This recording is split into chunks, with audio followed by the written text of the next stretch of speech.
Cette plante traite votre diabète naturellement. Cancer, eczéma, problèmes digestifs chroniques, l'aloe vera semble avoir des vertus pour tous les maux. L'aloe vera serait-elle donc une plante miracle qui pourrait aussi vous aider à traiter le diabète? Eh bien la réponse est oui.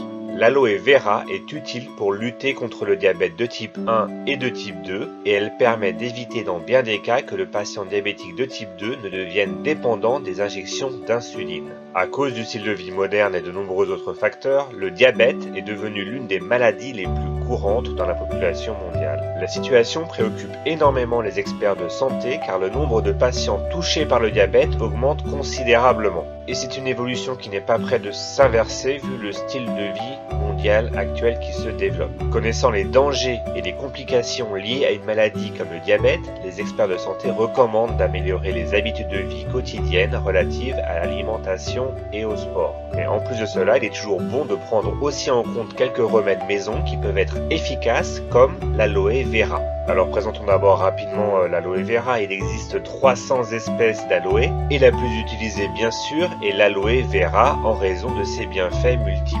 Originaire d'Afrique du Sud, l'aloe vera est cultivée maintenant partout dans le monde, notamment en Espagne, au Mexique, mais aussi dans le sud des États-Unis. Et l'un des principaux bienfaits de l'aloe vera est sa capacité à réguler les niveaux de sucre dans le sang et donc à combattre le diabète. Elle a d'ailleurs toujours été utilisée à cette fin depuis l'Antiquité. Et d'ailleurs, Cléopâtre ne se privait pas de ses propriétés exceptionnelles pour parfaire sa légendaire beauté. De nos jours, de nombreuses études scientifiques ont confirmé les propriétés de l'aloe vera contre le diabète, notamment une étude publiée le 17 juin 2016 dans le Journal of Alternative and Complementary Medicine. La conclusion, l'aloe vera fait baisser significativement le taux de glucose dans le sang et le taux d'hémoglobine glyquée, qui sont les deux marqueurs principaux du diabète, comme vous le savez.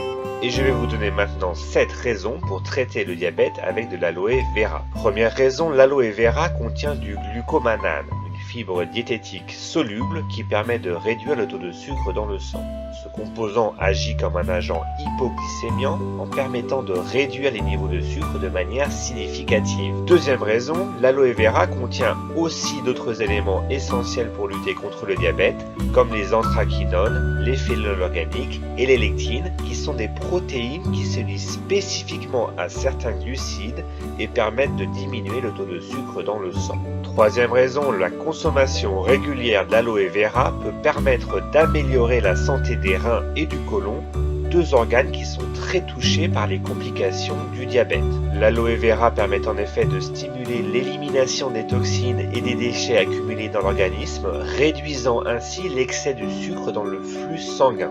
Quatrième raison, l'utilisation de cette plante peut aider à combattre d'autres problèmes liés au diabète, comme par exemple les ulcères, les plaies et les infections entre autres.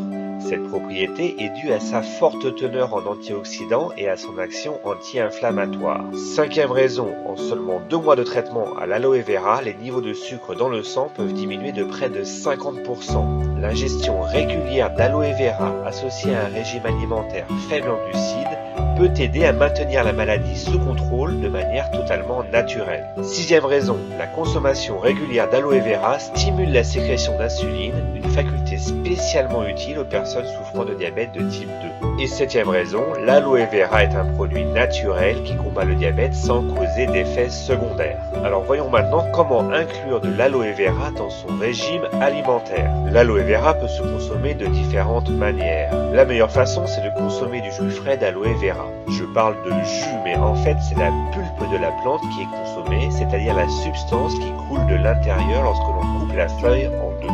Pour obtenir le jus, il faut donc tout simplement extraire la pulpe de l'aloe vera et consommer 1 cuillère à café par jour de cette pulpe. Et plus précisément, pour extraire le jus d'aloe vera, il faut procéder en 3 étapes.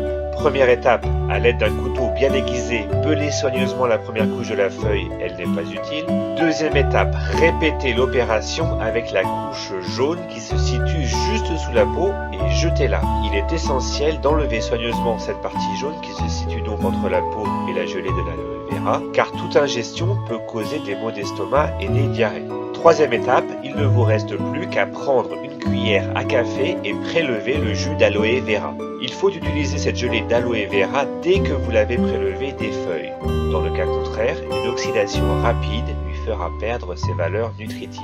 Et une fois que votre corps se sera habitué à une cuillère à café par jour, pour améliorer les effets, vous pourrez aller jusqu'à 3 cuillères à café par jour, tout en sachant qu'on ne doit pas dépasser les 50 ml par jour. Pour conserver la plante d'aloe vera, gardez-la au frigo tout simplement afin qu'elle reste bien fraîche. Une autre excellente option pour consommer l'aloe vera consiste à ajouter de l'aloe vera dans des jus naturels ou dans des smoothies. Cet aliment se combine très bien avec de nombreux fruits et c'est donc un excellent moyen de profiter de toutes ses propriétés. On peut aussi consommer l'aloe vera sous forme de gélule. Dans ce cas, on recommande de ne pas dépasser les 200 à 300 mg par jour. Mais attention, l'automédication est un risque pour les personnes diabétiques. Avant tout changement alimentaire, prenez conseil avec votre médecin car un suivi médical est obligatoire. Attention également, la plante est aussi déconseillée chez l'enfant de moins de 6 ans et pour la femme enceinte, donc n'en prenez pas si vous souffrez de diabète gestationnel. Vous pouvez aussi utiliser l'aloe vera pour agrémenter vos desserts, vos yaourts ou vos boissons et aussi pour assaisonner vos salades par exemple. L'aloe vera est aujourd'hui facile à trouver dans les magasins bio, dans les pharmacies et dans les parapharmacies. Voilà, j'espère que cette vidéo vous a plu et si c'est le cas, pensez à mettre un petit j'aime sous la vidéo et comme toujours, si vous êtes nouveau ici, merci de vous abonner à la chaîne Adieu Diabète pour voir plus de vidéos sur le diabète. Bonne journée à tous et prenez bien soin de votre santé.